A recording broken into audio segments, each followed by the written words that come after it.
अस्सलाम वालेकुम दोस्तों, कैसे आप तमाम ही उम्मीद करते हैं खैरियत से होंगे। तो चलिए हमने स्टार्ट किया है सेट। हम आपको ये समझा चुके हैं कि सेट किसे कहते हैं और हमने आपको इसके साथ में सेट को लिखने का तरीका भी समझाया था। एक आपका फहरिस्ती तरीका था और एक आपका इबारती तरीका था। ओके, तो इंशाल्लाह आज की इस वीडियो में हम मश्क नंबर 1.1 का पार्ट 1 देखेंगे। ओके, तो देखिए सवाल आपको दिया हुआ है। सवाल क्या है आपका, दर्जे झेल सेट फहरिस्ती तरीके से लिखिए। आपको ये सेट दिया हुआ है, आपको करना क्या है, आपको इसे फहरिस्ती तरीके से लिखना है। ओके, अब देखिए आपको सेट क्या दिया हुआ है। सेट है आपका जुफ्त तबई आदात का सेट। ओके, और आपको क्या करना है, इसे फहरिस्ती तरीके से लिखना है। तो सबसे पहली स्टेप क्या होंगी आपकी, सबसे पहले आप सेट का नाम देंगे। ये सेट ए है। ओके, इक्वल टू, आप फहरिस्ती तरीके में क्या करते हैं, आप सबसे पहले आपके जो अरकान होते हैं सेट के, आप उसे मेहराबी कौस में लिखते हैं। ओके, अब आपको मालूमात क्या दी हुई है, जुफ्त तबई आदात का सेट। जुफ्त आदात किसे कहते हैं, जो 2 से मुकम्मल तकसीम होते हैं। ओके, तो आप यहां पे लेंगे 2, 4, 6, 8, 10 और ये आगे चलते जाएंगे। ओके, अब देखिए फहरिस्ती तरीके में दूसरी स्टेप क्या होती है कि आप जो अरकान लिखते हैं, अरकान के दरमियान आप कॉमा लगाते हैं। ओके, यह आपको याद रखना है। तो ये होगा आपका जवाब, यानी ये सेट का फहरिस्ती तरीका। ओके, आप इसका स्क्रीनशॉट भी ले सकते हैं। ओके, अब देखिए सवाल नंबर 2 है। आपको सवाल दिया हुआ है कि दर्जे झेल सेट फहरिस्ती तरीके से लिखिए। ओके, सेट यहाँ पे बदला गया है। सेट क्या है आपका, 1 से 50 के दरमियान जुफ्त मुफरद आदात का सेट।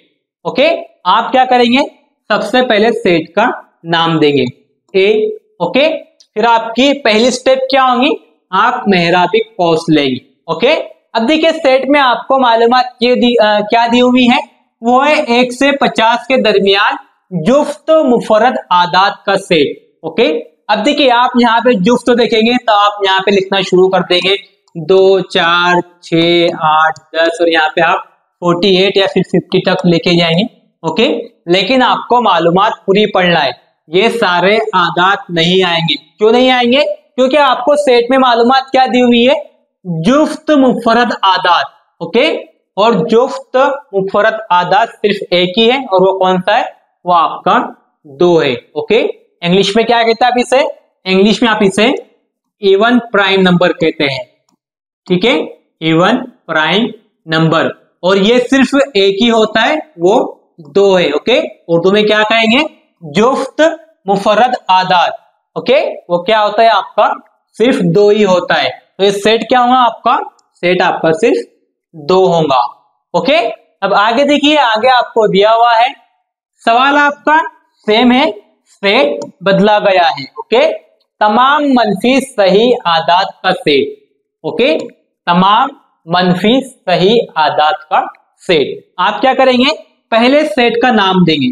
आप यहाँ पे सेट का नाम ए से लेके जेड तक कोई भी दे सकते हैं, लेकिन कंडीशन ये है कि वो कैपिटल लेटर होना चाहिए। इट मींस ए से लेके जेड तक कोई भी वो आप कर सकता है, ये मैं आपको समझा चुका हूं। ओके, तो देखिए आप यहाँ पे क्या करेंगे, आपको मालूमात दी हुई है। मालूमात क्या है, तमाम मनफी सही आदात का सेट। तो आप यहाँ पे लेंगे ए। ओके, और फहरिस्ती तरीके में पहले आपकी स्टेप होती है, पहला आपका मरहला होता है कि आप मेहराबी कोर्स बनाते हैं। ओके, फिर उसके बाद में आप अरकान लेंगे। अरकान क्या है, मनफी सही आदात।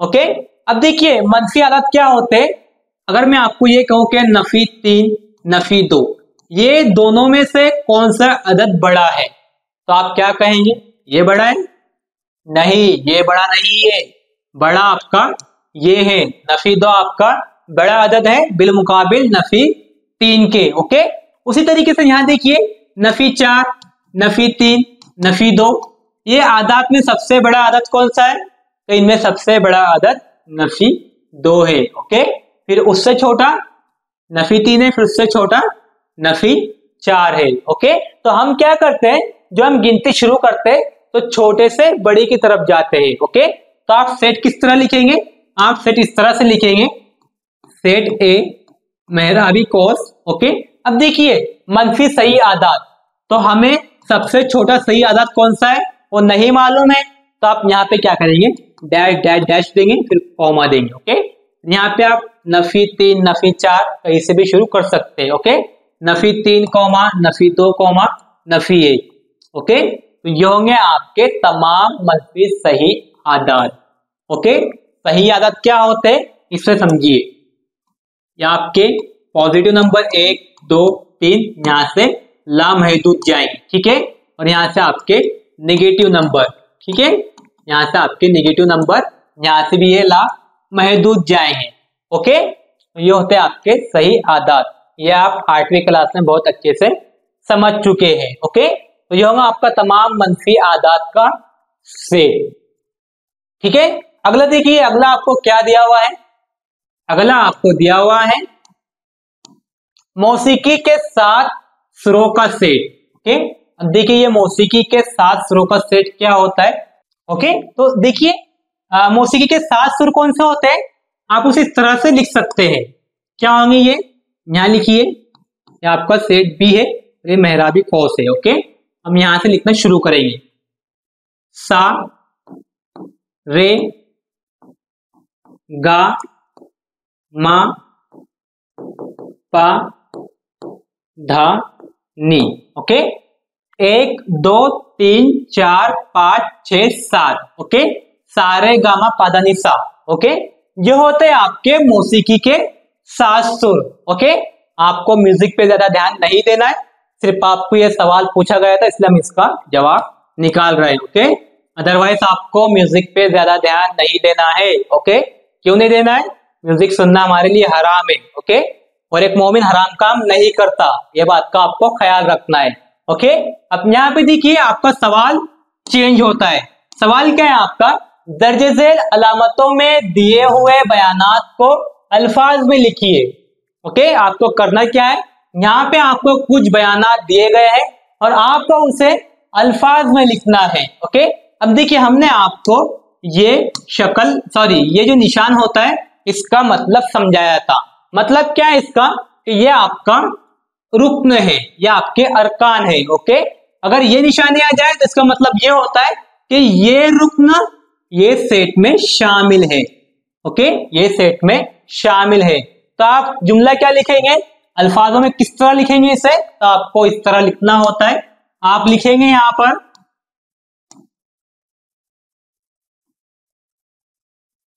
ये देखिए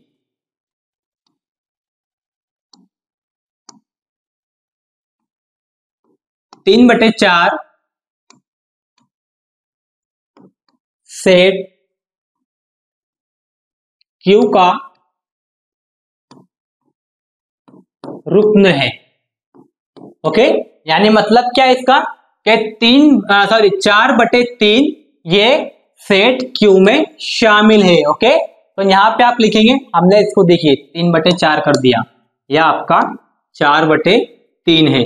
ओके, कितना ये 4/3 है, तो 4/3 सेट क्यू का रुक्न है। ओके, आप इसका स्क्रीनशॉट भी ले सकते हैं। अगला देखिए, अगला क्या दिया आपको, अगला आपको दिया हुआ है, अब देखिए हमने आपको ये निशान का मतलब भी समझाया था इसका, ये क्या होता है कि अगर इस तरह आपको कोई कट मारा हुआ निशान दिखाई दे, इसका मतलब ये होता है कि ये रुक्न ये सेट में शामिल नहीं है। ओके, तो आप इसे अल्फाज में किस तरह से लिखेंगे, तो आप इसे अल्फाज में इस तरह से लिखेंगे कि नफी 2 सेट एन का रुक्न नहीं है। ओके, अल्फाजा किस तरह लिखेंगे कि ये नफी दो सेट एन का रुक्न नहीं है, इसका मतलब क्या है कि ये नफी 2 रुक्न ये सेट में शामिल नहीं है। ओके, अब आगे देखिए, आगे आपको क्या दिया हुआ है, आप इसका स्क्रीनशॉट भी ले सकते हैं। ओके, आगे आपको दिया हुआ है, यहां देखिए करना क्या है आपको कि दर्ज झेल अलामतों में दिए हुए बयानात को अल्फाज में लिखिए। पहले आपका फहरिस्ती तरीका था, अब यहाँ पे आपको इबारती तरीका दिया हुआ है। इसमें क्या करेंगे आप, आपको मालूमात दी हुई है कि पी, ठीक है, यह आपका सेट पी है, सेट पी, पी उमूदी किताब। अब यहाँ पे पी की आपको खुसूसियत दी हुई है। इसकी खुसूसियत क्या है, पी ये एक ताक अदद है, ओके, पी क्या है, पी आपका ताक अदद है। अब आप क्या करेंगे, देखिए आप उसे इस तरह लिखेंगे,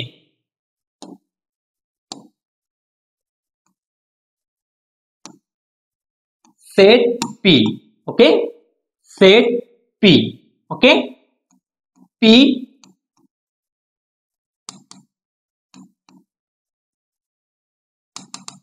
आप लिखेंगे इसे पी इस तरह है कि पी ताक अदद है, ओके, पी ताक अदद है, ओके। आप इसे इस तरह भी लिख सकते हैं कि सेट पी के तमाम अरकान ताक अदद है, ओके, आप इसे इस तरह भी लिख सकते हैं। और आप इसे ये तरीके से भी लिख सकते हैं कि सेट पी इस तरह है कि पी ताक अदद है, ओके, इस तरह से आपको ये लिखना होता है। अगला देखिए, अगला आपको यहाँ पे आपका सवाल चेंज हुआ है। सवाल क्या है, सवाल नंबर 3 है, कोई भी दो सेट फहरिस्ती तरीके से और खुसूसियत के इजहार यानी बयान करने वाले इबारती तरीके से लिखिए, ओके। यहाँ पे आपको कोई सेट नहीं दिया गया है, आपको अपनी मर्जी से कोई दो सेट फहरिस्ती तरीके से और खुसूसियत के इजहार यानी इबारती तरीके से लिखना है, ओके। अब देखिए मैं यहाँ पे आपको एक सेट लिख के दिखाता हूँ, फिर एक सेट आपके लिए होमवर्क होगा।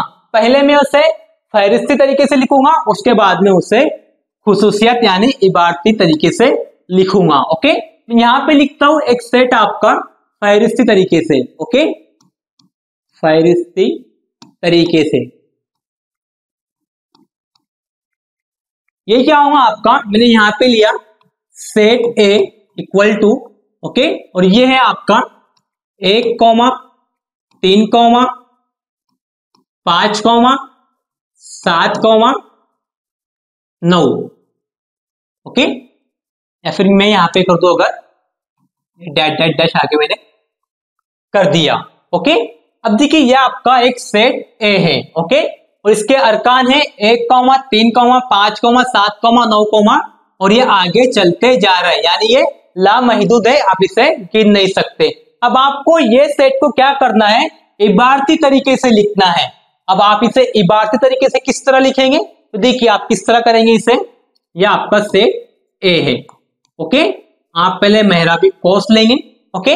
अब आप यहाँ पे लिखेंगे एक्स, ओके, एक्स, और ये उमूदी किताब, ओके, इंग्लिश में आप इसे सजडेट कहते हैं, ठीक है। अब देखिए ये एक्स क्या है, जो आपके सेट ए के अरकान है, ओके, ये अरकान की जो खुसूसियत होंगी वही खुसूसियत आपकी ये एक्स की होंगी, क्योंकि आप ये एक्स को ये तमाम अरकान की जगह पे ले रहे हैं, ओके। जब आप ये तमाम अरकान की जगह पे ये एक्स को लेंगे तो जाहिर सी बात है कि जो खुसूसियत ये अरकान की होंगी वही खुसूसियत ये एक्स की होंगी, ओके। तो आप क्या लिखेंगे, यहाँ पे आपको यहाँ पे लिखना है, यहाँ देखिए इसकी खुसूसियत क्या है, तो ये आपके तबई ताक अदद है, ओके। तो आप यहाँ पे लिखेंगे एक्स, ओके, एक्स, तो आप यहां पे लिखेंगे तबई ताक आदाद, ओके। एक्स क्या है आपका, इसकी खुसूसियत क्या है, तबई ताक आदाद है। तो इस तरीके से आप ये सेट को क्या करेंगे, इबारती तरीके से लिखेंगे, ओके, ठीक है। तो आपको इस तरीके से लिखना होता है, एक्स तबई ताक आदाद है, ओके। तो यह आपका फहरिस्ती तरीका था और यह आपका इबारती तरीका है। कौन सा तरीका है, इबारती तरीका है, ओके। इस तरीके से हमें सवाल में दिया हुआ था कि कोई भी दो सेट फहरिस्ती तरीके से और खुसूसियत के इजहार बयान करने वाले इबारती तरीके से लिखी है। तो हमने ये एक सेट लिखा है, अब एक सेट आपको अपनी मर्जी से लिखना है। आप क्या करेंगे, कोई भी एक सेट अपनी मर्जी से लिखेंगे। पहले आप उसे फहरिस्ती तरीके से लिखेंगे, फिर उसके बाद आप उसे इबारती तरीके से लिखेंगे। ठीक है, तो ये आपके लिए एक सेट तैयार करना होमवर्क होगा। ठीक है, आप जो भी सेट तैयार करेंगे आप वो हमें कमेंट करके इस वीडियो के कमेंट बॉक्स में बताएंगे। ओके, उम्मीद करते हैं कि चीजें आपको समझ में आ गई होंगी। फिर भी अगर आपको कोई सवाल है, कोई कंफ्यूजन है, तो आप हमसे कमेंट करके पूछ सकते हैं। इंशाल्लाह हम पूरी कोशिश करें कि आपके सवालात के जवाब दिए जाए और आपके डाउट्स को क्लियर किया जाए। तो ठीक है फ्रेंड्स, मिलते हैं अगले वीडियो में न्यू कंटेंट के साथ। अल्लाह हाफिज।